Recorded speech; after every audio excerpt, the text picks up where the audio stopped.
What luck! What a miracle! One moment I was rushing into the fetid tonsils of that horrible monster.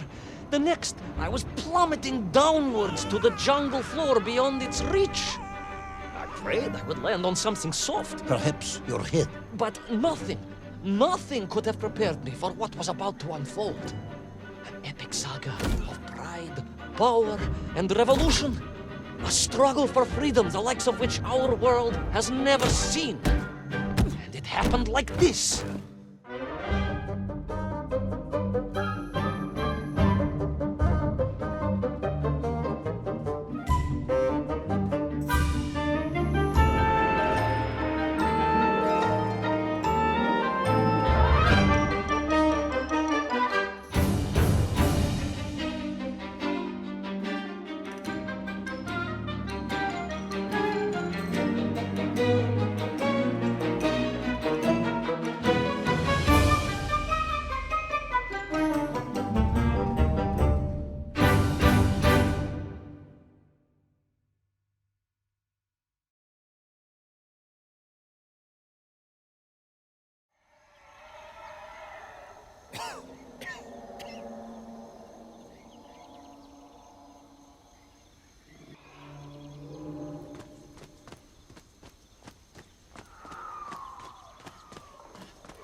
Who were those strange, gentle monsters who towered above me? I could only guess they were the lost tribe of the Menf, an earlier race of people. But why were they so fearful of those ancient gates that lay just beyond their village? And why did they seem to recognize me? Why?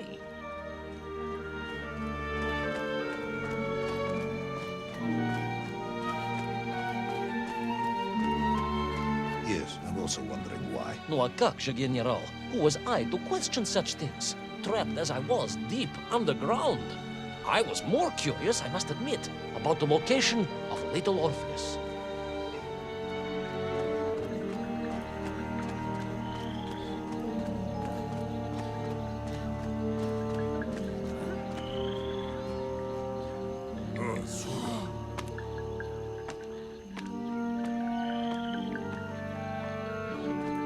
You talk of a great city, a mighty power.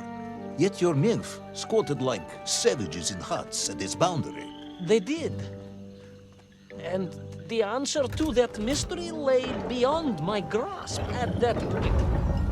Because it was a wonder, it truly was. It's on.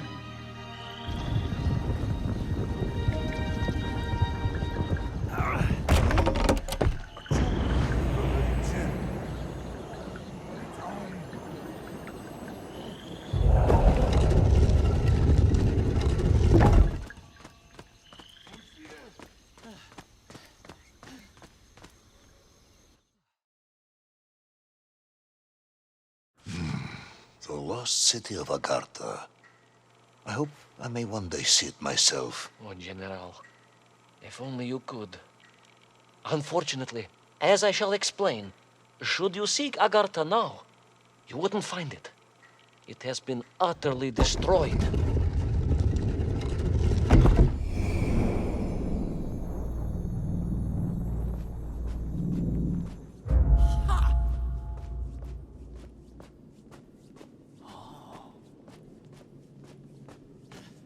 Utterly destroyed? Utterly, General, a tragic loss. A convenient loss. I imagine archaeologists weeping as I tell you. But most importantly, before we continue, you must understand one crucial fact about its destruction. Which is? It wasn't my fault.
Those poor, unfortunate Menkf, trapped and kidnapped and dragged away, only to return as vicious foot soldiers to some unknown tyrant. And yet, there was something familiar about the Shtokova they were forced to wear on their heads, which I was sure were being used to control and enslave them. And what was that? General, it curiously resembled the radio sets I used to tinker with as a child. Radio sets. It was very curious. It was very curious. It was extremely curious.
An ancient technological metropolis, powered by a glowing resin, carved from the very earth? A glowing resin carved from the very earth. Do you see, General? I fear you are about to enlighten me.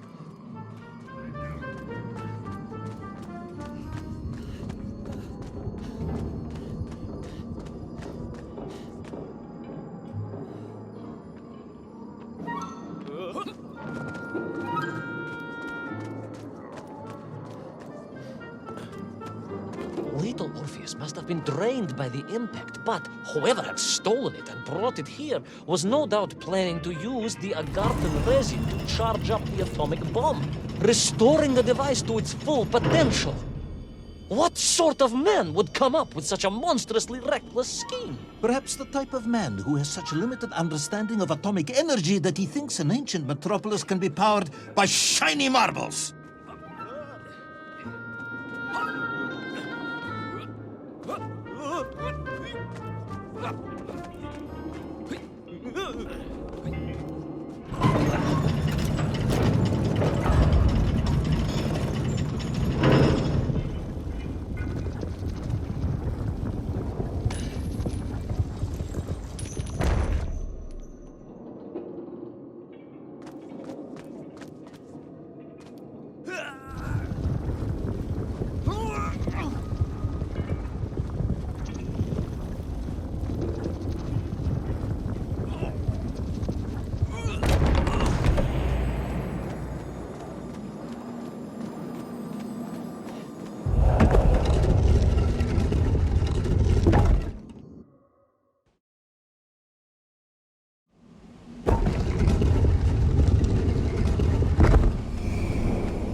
I am curious, Ivan Ivanovich. You talk and talk about this great subterranean city. Yet what you describe sounds strangely familiar. It does in some way bear an uncanny resemblance to the glorious architecture of Comrade Alexei Dushkin. Wouldn't you agree? Da net, General. I have never heard of this great tavarish Dushkin or his works. Interesting. Because you were photographed on the steps of his marvelous Vysotka na Krasnich Varotach, shaking hands with the Glavny constructor. That was the chief designer? The sweaty little fat man with the bad hearing? Mind your mouth, Ivan Ivanovich. And don't think you can distract me by slandering one of the great visionaries of our time. Without him, neither of us would be sitting here now. Must remember to thank him for that, General.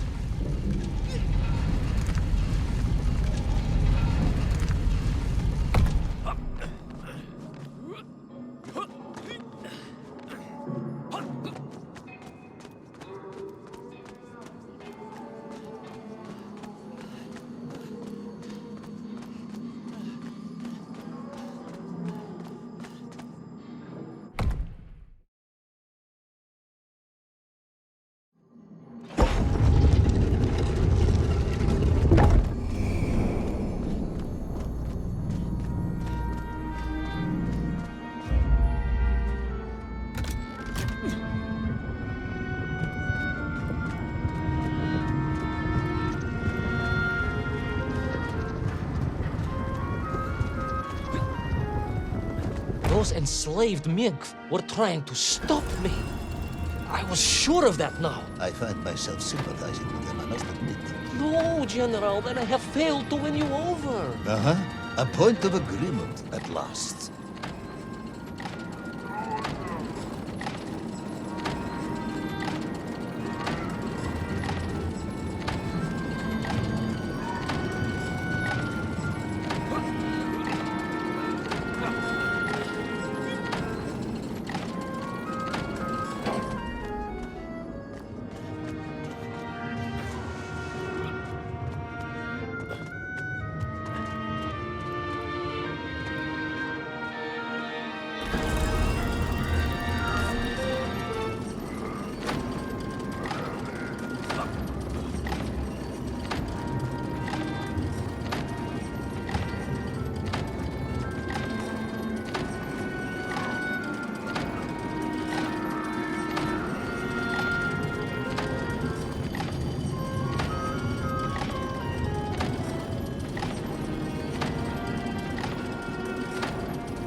ask again, General. Are you mocking me? That would be unprofessional, comrade. I will try harder to convince you then. It is, after all, a cautionary tale of unleashed tyranny. It is a cautionary tale of unleashed idiocy. But please, do continue.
I stepped from the cable car onto a plateau at the center of the city, where a palace, a vast acropolis, stood.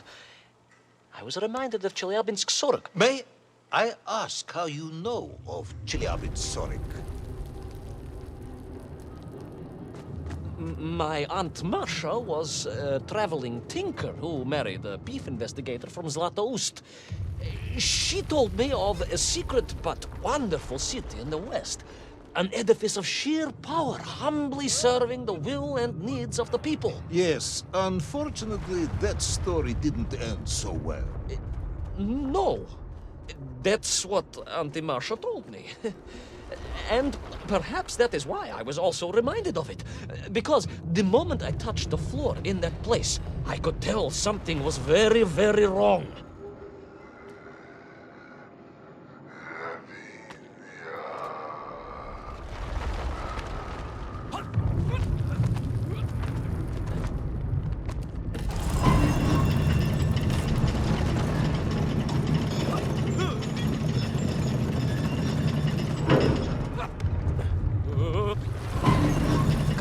Began to shake, alarmingly, and the whole city felt as if it was shuddering. I could only imagine what I would find at the heart of the vast temple. If it isn't a giant glowing marble, I'm going to be very disappointed.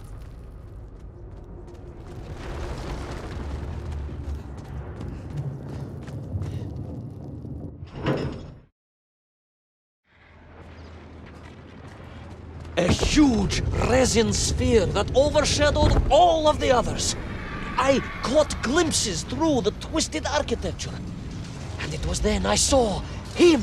Him? The thief, the enslaver, the tyrant, sucking the power from this wondrous city as he drained the very lifeblood of the ancient civilization and drew it into the atomic embrace of little Orpheus. With a song in my heart, I raced onwards to stop him.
drained of its power, the magical heart of the city cracked, and it sent shockwaves through the world around me.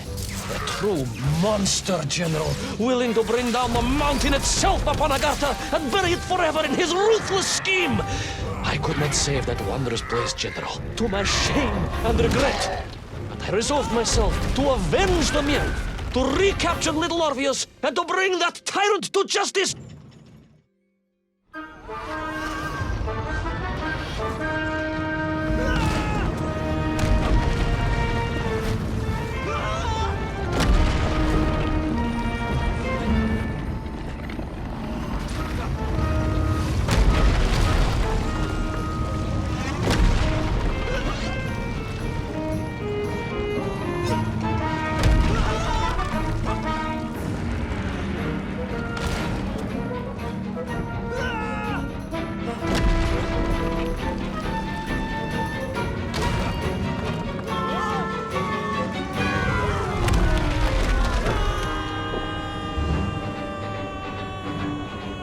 Will our plucky yet careless hero fall forever through those unknown skies? Will he discover the identity of the brutal thief commanding the army of the Menk?